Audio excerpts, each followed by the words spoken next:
Hey everyone! Ah, Granny. You're back.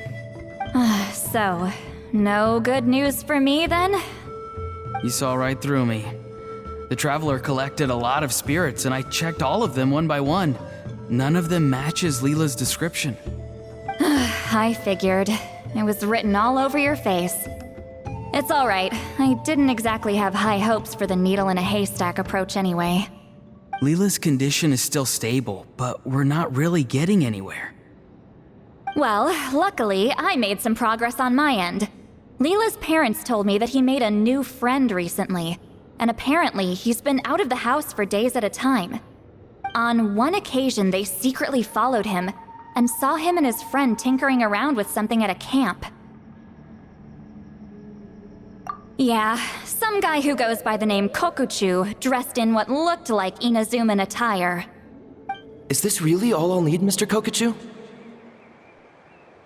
Based on my studies of the ancient texts, hypersensitivity is usually treated with desensitization therapy. So, I figure there's no reason it shouldn't work in reverse.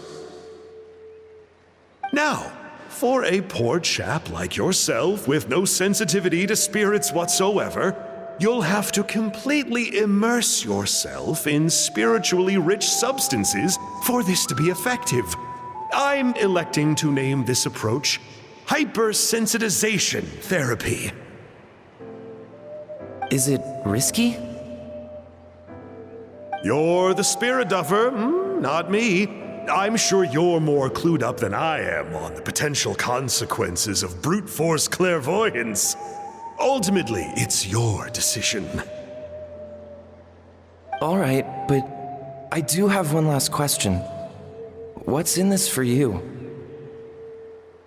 People like me obviously don't have much clout in this tribe, so it's not like I can offer you much in return. You think I'm looking for a reward? Oh, my good sir, take a look at my face. Isn't the answer written here clear as day? What? What's written there? Just a friendly guy who's happy to help. What? So some random guy from Inazuma just felt like helping Leela cure his spirit deaferness? Hypersensitization therapy, huh? What a novel idea. Could that really work? Not on Leela by the looks of things. It's anything but novel. Our tribe used to offer it as a treatment once upon a time. But it was so fraught with risks and had such an abysmal success rate that it was eventually outlawed. As for this Kokuchu fellow, I'm sure he has his own agenda. He conveniently disappeared right after Leela got into this mess. Leela's parents gave me the address of the camp, so I went and checked it out. There were clear traces of spiritual energy. And also, look what I found. What's this? A broken shard, probably from a weapon or some sort of ceremonial implement. You feel that? It might look old, but it has extremely strong traces of spiritual energy. Leela must have used this as his medium. It would definitely explain how a spirit duffer like him was able to trigger a clairvoyant experience. Wait, there's something else. It feels so familiar. I think this is somehow connected to my ancient name. Connected how? Is it like a shard of an ancient name? No, more like... I think this item might have belonged to a previous bearer of my ancient name. Okay, that's it. Granny's getting itchy clairvoyance fingers. I'm going to try using this shard as a medium. Cool, same as last time? The Traveler can use the Spirit Loom to record what you find on a woven scroll. Nope. Auroron can do the recording this time. Why? It's a safety measure. You have a better understanding of the spirit domain than the Traveler. If this really is a Sanhaj relic, you'll be better placed to deal with the fallout in the event that something goes wrong. See, Paimon? Told you Granny has a soft spot for the Traveler. Look at her not wanting to put her in danger.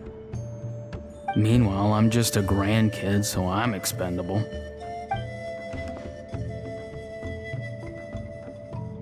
Hey, what are you blabbing on about? Sorry, Granny. I'm ready now. Then let us begin.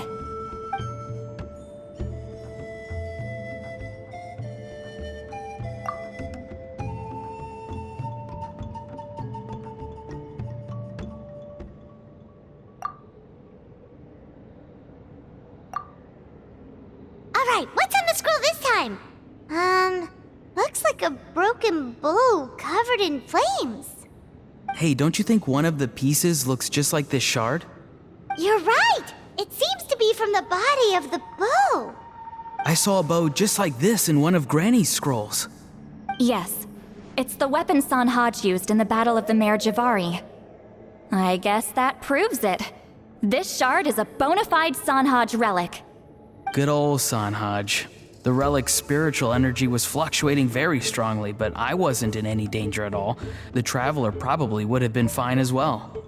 Now that's a true hero, huh? Generations later and the stuff he used to own is helping to treat spirit duffers. I still think there's more to this story, though. Kokochu must have had his own motives beyond just treating Leela's condition. Well, okay, we saw the full bow just now, right? Maybe he wanted to see it too, so he could track down the other pieces. I don't know if he'd have anything to gain by doing that. Even if they're Sanhaj relics, I still doubt he'd have much use for a broken bow.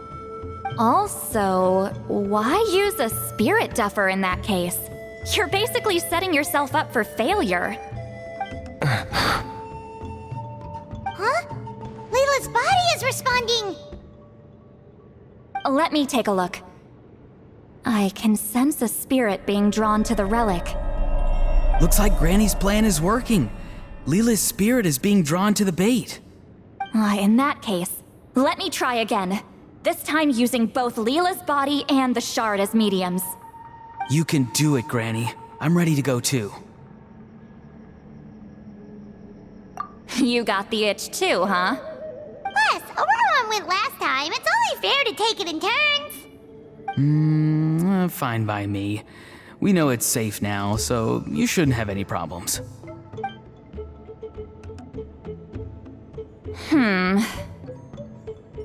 All right, if you insist. Be my guest. Just let me know when you're ready.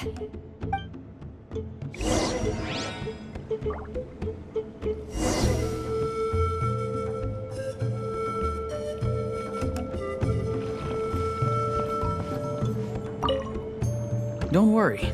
I'm quite sure the shard is safe. There shouldn't be any danger.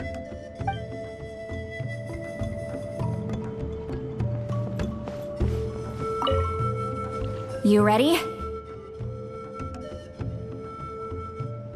All right, here goes.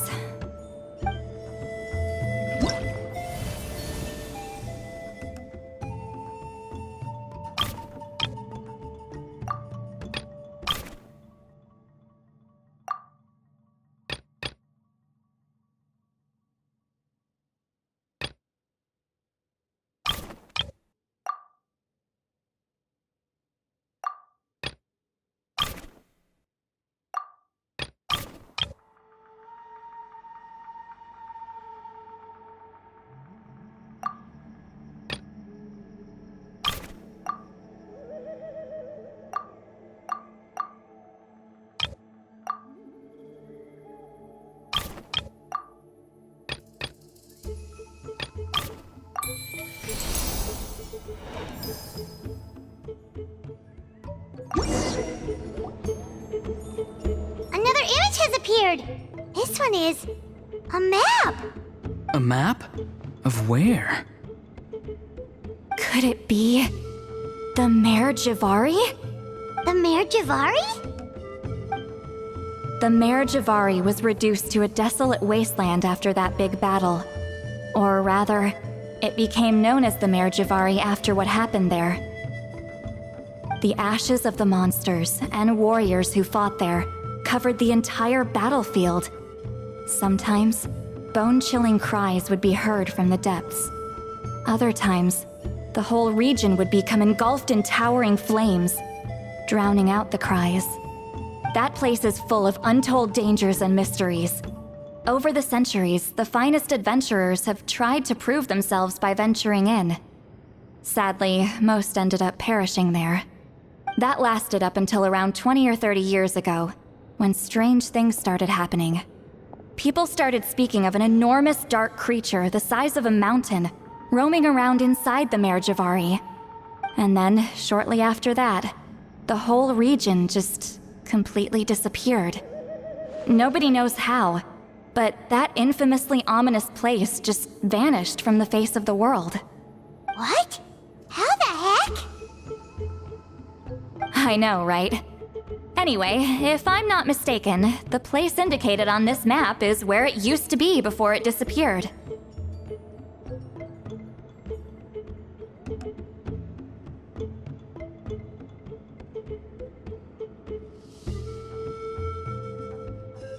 At the westernmost part of Natlan. It's a very remote location, far away from any of the tribes. There never used to be a settlement there, but there's more people since the Mare Javari disappeared. Anyway, that's just what I've heard. I've never been there myself. This is what age does to you. The older you get, the less adventurous you become. That's just an excuse. Granny's too lazy to take a trip that far away. Hold on a second. There's a spirit approaching the shard and the woven scroll. Oh, Leela's body is responding again! Quite a strong reaction this time. Does this mean what he was really seeking was the Mare Javari's location? I sense it too. There's a soul nearby. Almost a complete one. This is creeping Paimon out! Seems like the plan is working. So, can we just wake him up now? Not today. You might think bringing a spirit back into its body is like pouring water from one bottle into another, but it's far more complicated than that. I need to borrow a ceremonial sword and make some other preparations. It'll take me about 2 days. But don't worry, now that his spirit's returned, there's just one step left. Let's meet up again in 2 days.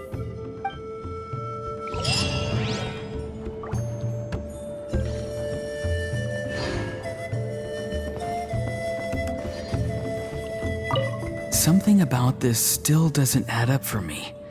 If that Kokchu guy was really plotting something, why would he leave Sanhage's relic at the scene? Unless that was also bait.